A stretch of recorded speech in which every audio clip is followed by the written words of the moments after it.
right. This is Prophet Rawanawabi. Happy Sabbath. Good to see you all. Um, I want to come on here and talk about Romans 4:13 and 2nd Esdras chapter 6, verse 54 to 58, 54 to 59. Um, you know, a really good thing to do is on YouTube, listen to the scriptures being read, listen to the scriptures being read. I really get a lot out of that. And when I pause in doing that, I pick it up again, I really see what I've been missing.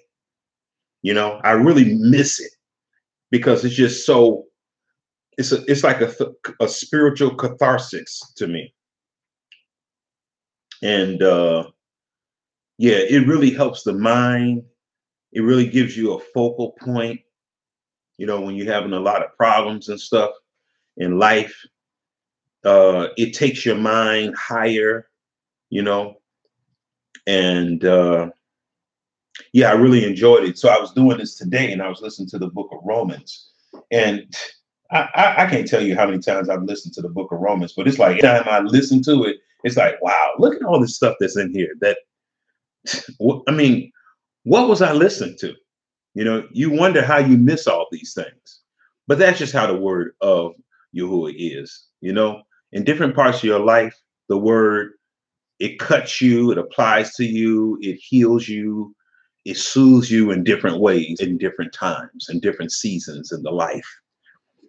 So without further ado, we're going to get right into it.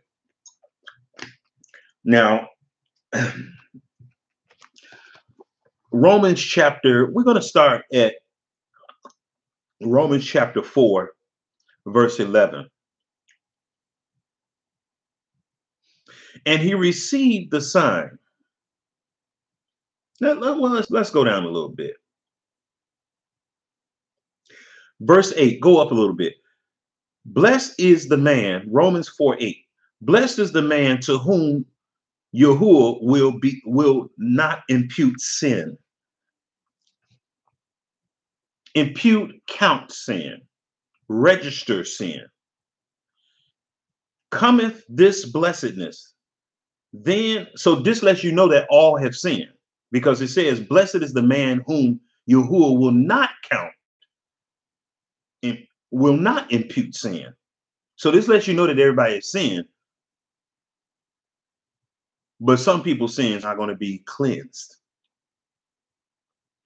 Verse 9, cometh this blessedness then upon the circumcision only, or upon the uncircumcision also? So you have the circumcision and the uncircumcision. You have the Jews that were circumcised, and you had the Jews that were not circumcised. So this is what it's talking about, circumcision in the natural. The circumcision also has another application. The circumcision is those that obey the law of the universe in their heart, while others disregard it.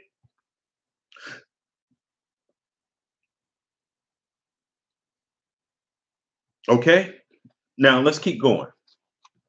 I would like to go into that a lot deeper, but let's just keep going. Cometh this blessedness then upon the circumcision only, or upon the uncircumcision also? For we say that faith, watch this now, that faith was reckoned to Abraham for righteousness. Now, listen to that. Faith was reckoned or counted to Abraham for righteousness. Hey, what's going on? Jerry, what's going on, man? Shalom. So let's look at it. How was it then reckoned? When he was circumcision? When he was circumcision or in uncircumcision? So they're asking the question, when was Abraham counted faithful? Was it before he was circumcised or after he was circumcised? That's the question.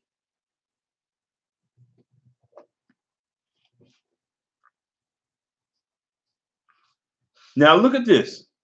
And yeah, that's a good point, Jerry. That's a good point. That's a good point. And this is a form of spiritual blindness. How was it then reckoned? Let me start at verse 9 again. Come this blessedness then upon the circumcision only, or upon the uncircumcision also? For we say that faith was reckoned to Abraham for righteousness. And so now they're going to ask the question, when was it? Before he was circumcised or after he was circumcised? Watch this. How was it then reckoned? When he was circumcision or in uncircumcision? Not in circumcision, but in uncircumcision. So it asks the question and then it gives the answer. Faith was reckoned to Abraham. Righteousness was reckoned to Abraham's faith before he was circumcised, not after. Not after. Wow. Now that goes up against everything that Hebrew Israelites, most camps teach. That's how you know another gospel is being taught. That's how you know another gospel is being taught by our people. Watch this. How was it? Starting at verse 10. Was it in circumcision or in uncircumcision? Not in, but in circumcision. Circumcision that takes place not in the flesh, but in the heart. Aha! See, this is the seal of faith. Hebrew Israelites, we don't get this. And I don't even think, I think more Christians get this aspect. Even though they teach we're not under the law, they have a clearer perception of this than Hebrew Israelites. They really do. They really do. Just that little bit, y'all. Just that little bit. Nothing else. Let me read that. Verse 11. And he received, talking about Abraham, he received the sign of circumcision. Now, what is the sign of circumcision? Your faith. Not the actual circumcision of your private member. No, it's your faith way before you even get physically circumcised. Watch this. And he received the sign of circumcision, a seal of righteousness. See, a seal of righteousness of the faith which he had, yet being uncircumcised. In other words, before he was even circumcised, he had the seal of circumcision. Wow. So you see two types of circumcision here. A physical circumcision and a literal one. And the one that has the most weight is, guess what? The spiritual one, the one that's on the inside, not the one that's on the outside. And he received the sign of circumcision, a seal of righteousness of the faith, which he had yet been uncircumcised, that he might be the father, watch this, that he might be the father of all them that believe, though they be not circumcised. Watch this.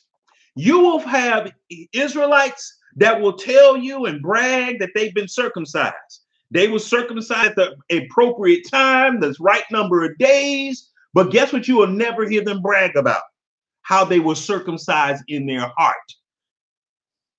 That never comes up. That never comes up. You're never going to hear an Israelite, even in the Bible, boast about being circumcised in the heart. Even Paul bragged about being circumcised in his flesh. Even Paul did that. He said he was circumcised the 8th day. But guess what? He wasn't circumcised in the heart. But he did clean it up by saying all that profited nothing. He said he count all that stuff lost. Watch this.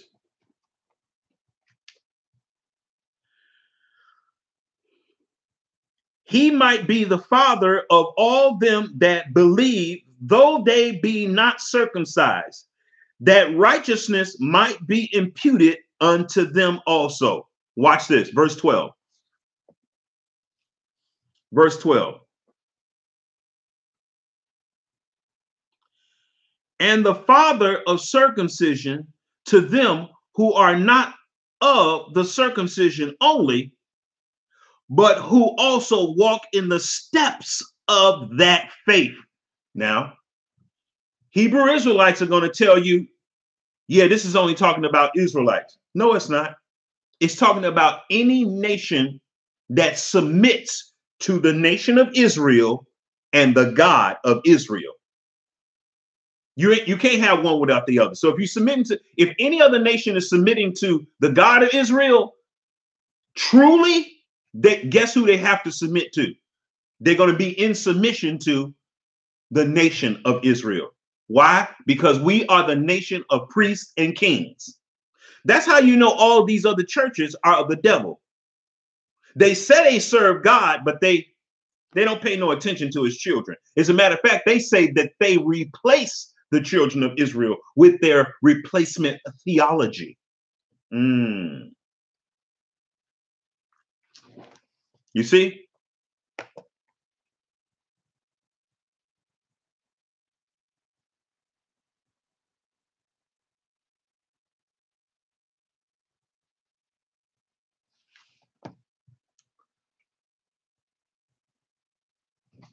So let's keep going. And the father of circumcision to them who are not of the circumcision only, but who also walk in the steps of that faith. See, a lot of people, they've been circumcised in their flesh, but guess what? They don't walk in the steps of faith of Abraham. They don't. As a matter of fact, you got some heathen who worship other gods that walk more in the faith of Abraham than Hebrew Israelites. You do. Buddhists, Muslims, agnostics. Yeah, they don't know that their religion is false, but it's something in their heart that the Most High has put in everybody's heart. Every man that cometh into the world, and they obey that spirit. Yeah, they're on the wrong path, but the Most High is working to get them to the nation of Israel, to get under the nation of Israel, not equal and not above, under. Hey, Kimberly Lily, what's going on? Good to see you. Good to see you. Shalom to you and your family. Yeah, good to see you in the live again. I was really happy to see your comment the other day. I mean, yeah, that was today or early this morning. I was happy to see that your icon again. So yeah, good to see you. Shalom.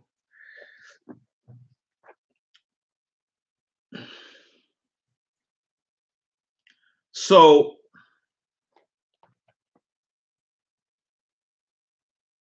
look at this. Romans chapter 4, verse 12. And the father of circumcision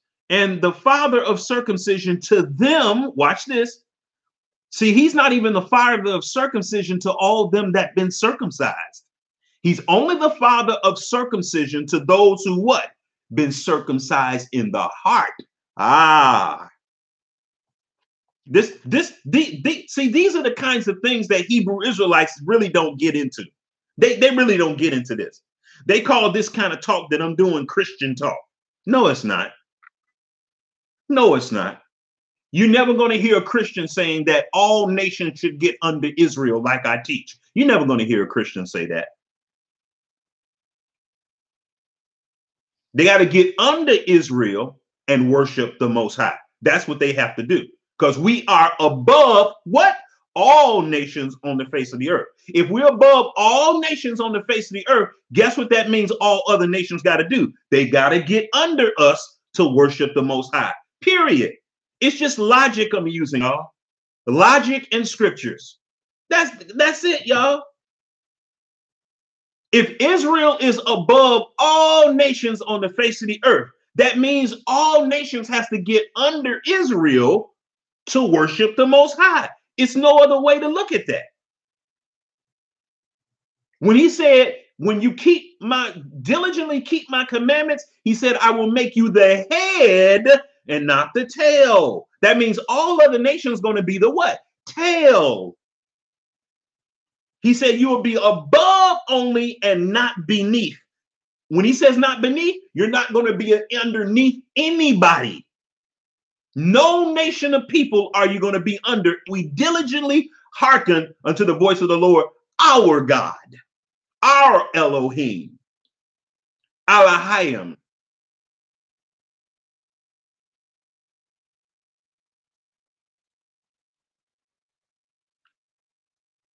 You see? So, and the father of circumcision to them who are not of the circumcision only, but who also walk in the steps of that faith of our father Abraham, which he had being yet uncircumcised. Watch this, verse 13. Verse 13 is my anchor text. Verse 13 is my anchor text. Look at this. I was listening to this chapter, and this stood out to me like I never before. Look what it says. For the promise that he, talking about Abraham, for the promise that he should be the heir of the world. Woo! Abraham was the heir of the whole planet Earth, with all the nations on it, all the animals, trees, flowers, waters, oceans, fish. The Bible says in the New Testament that Abraham and his descendants are the heirs to the world. Wow, that is amazing. I thought about that today, and that blew my mind. That really blew my mind. Now, I knew that there was a text like this in the Apocrypha, but I didn't know it was a text like this in the Bible. And I'm sure that there are many more that I'm not aware of.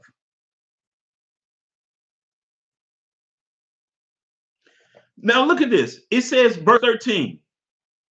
Romans chapter 4, verse 13. For the promise that he, talking about Abraham, should be the, listen to that, the heir. That means no other person, no other nation is going to be heirs with who? Israel. They're not going to be heirs with us.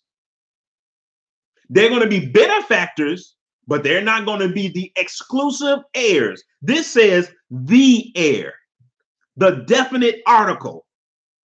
That means that the earth was really made for the Israelites to rule over and be gods in the earth for all the other nations, for all the other creatures, the bugs, the trees.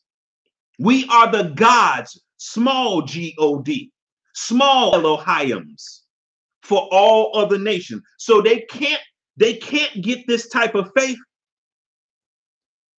The rest of the nations on earth cannot get the faith of Abraham above Israel.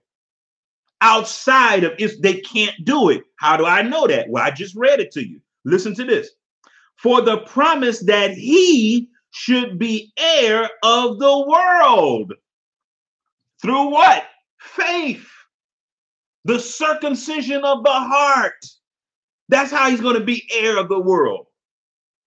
Was not to Abraham, watch this, or to his seed through the law. No, it wasn't just through handwritings of ordinance that Abraham was going to be heir of the over the whole world. But look what it says next, the next clause. But through the righteousness of faith. That's how we're going to be heirs.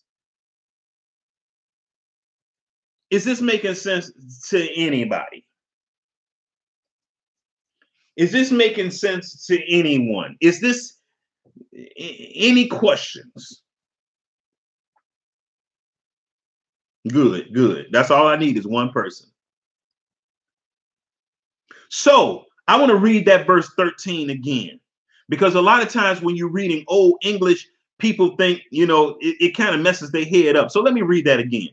For the promise that he, talking about Abraham, that he should be the heir of the world was not to Abraham or to his seed through the law, but through the righteousness of faith. Now watch this, y'all.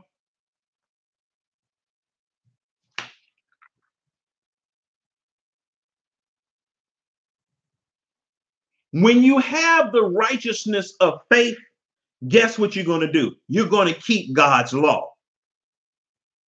But guess what? Righteousness of faith is not going to come through keeping the law. Keeping the law is going to come through righteousness of faith. I know that sounds like a lot of double talk, but let me say it again. I want to try to make it real clear for those that are going to watch this later on. Let me read that text again. Verse 13. Look what comes first, y'all. Look what comes first. Look at how the righteousness of the law comes first. Comes in what order it comes. Watch this. For the promise that he, talking about Abraham, should be the heir of the world was not to Abraham or his seed through the law, but through the righteousness of faith. Now, what does this mean? See, a lot of times what happens is when people find out that they're Israelites and they're supposed to keep the commandments, statutes, laws, guess what they try to do? Before they're even born again, they try to rehearse the righteous acts with the flesh, not the spirit. You know why? Because they're not born again yet. They're not born again yet. And so this is what this means. Now, if you talk to some camps, they're going to tell you that the righteousness of the law means animal sacrifice. And that's all they're going to say. Animal sacrifice, animal sacrifice, animal sacrifice. No, it's way deeper than animal sacrifice. This is about the carnal man trying to keep the law in his flesh, but yet his heart is not renewed. You're still on the road to hell. You're still on the road to hell. So yeah, you got the fringes on, you got your beard, you got, you got your mitri on, you know how to say Bashima Mashiach Yahawashi 1,000 times fast. You learn a little Hebrew here and there, and you think you got it going on. But guess what? Your spirit is not in submission to the spirit of the Most High. Your spirit is not dead. When I say dead, I mean that you are going to live the rest of your life serving the Most High, to please the Most High. This is what the Bible means when it states, for the promise that he should be the heir of the world, talking about Abraham and his descendants, Heirs of the heir of the world, that he should be the heir of the world. I love that thing. It don't say a heir of the world. It says the heir of the world. Was not to Abraham or to his seed through the law. The works of the law through the carnal flesh. It's not through that. See, a lot of people, they'll keep the Sabbath. They'll eat clean foods. They won't lie. They won't cheat. They won't cheat on their wife. They'll tithe. They'll do whatever. And guess what? They're not even born again. Like Nicodemus was in John chapter 3. Nicodemus wasn't even born again, and he was one of the top leaders in the nation. He wasn't even on the road to hell. That's why Yehoshua could say, "You are of your father, the devil," in John 8:44. That's why he told the Pharisees and Sadducees, "You are of your father, the devil." Did they wear fringes? Absolutely. Did they speak perfect Hebrew? Absolutely. But guess what? They were on a road to hell. The Pharisees and Sadducees gave each other's awards for who spoke the best Hebrew, who dressed the best, who had the tightest fringes. That's the kind of stuff wicked people do. And guess what? They think that that's their righteousness. But look what this says. Romans 4:13. For the promise that he should be the heir of the world was not to Abraham or to his seed through the law. Now, when it says not through the law, this is not discarding the law. This is saying don't try to keep the law and you're not born again.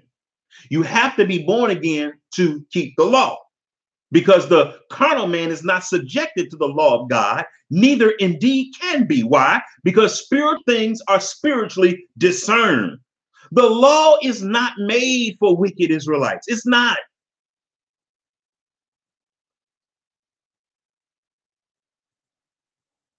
Who have no intentions on keeping the law. It's not for them.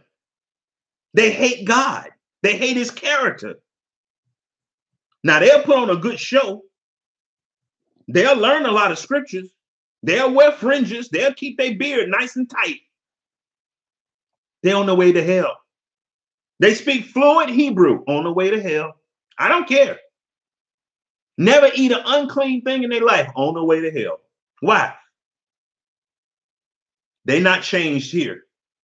They changed on the outside, but not on the inside. And I think a lot of our Israel, that's why it's so little spirituality among Hebrew Israelites. There's no real spirituality. It really isn't. It's a lot of form and ceremony, of zeal. You don't hear these type of conversations from Hebrew Israelites. It's basically letter of the law to the hilt. For the promise that he should be the heir of the world was not to Abraham or to his seed through the law, but through the righteousness of faith. Verse 14. For if they which are of the law be heirs, faith is made void. Wow, this is beautiful.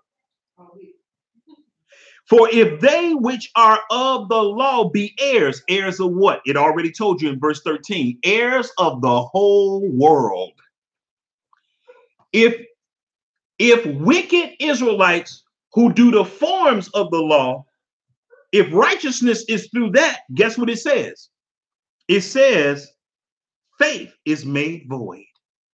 In other words, you don't really have to love God in your heart. All you have to do is dress up like you love him. Talk like you love them. Use languages that make people think that you love them. And guess what? You don't. And then it says if you have that, that means faith is void. Your faith is vacuous. Your relationship with the Most High is vacuous. For if they which are of the law be heirs, faith is made void. And the type of faith it's talking about here is a living faith. It's not a perpetrating hypocritical faith where you only do stuff when people see you. You got this faith on the inside, not on the outside only. Verse 15, because the law worketh wrath. Now, how does the law worketh wrath? The Bible says the law is good and holy. So how does it work wrath? The law works wrath in a person that's not born again. Yeah. The law works wrath in a person that's perpetrating to keep the law. That's how it works wrath. It don't work wrath in a person who has genuine faith on the inside. It don't. It gives peace, joy. Great peace have they that love thy law, and nothing shall offend them. Oh boy, I wish I could communicate this a lot clearer than what I am. Therefore, it is of faith that it might be by grace to the end the promise might be sure to all the seed. What was the promise? What was the promise? Let's look at it. Genesis 12:3. Genesis 12:3. And I'm going to be closing. And I will bless them that bless thee, and curse him that curses thee. And in thee shall all the families of the earth be blessed. Yes, all families, not some, all.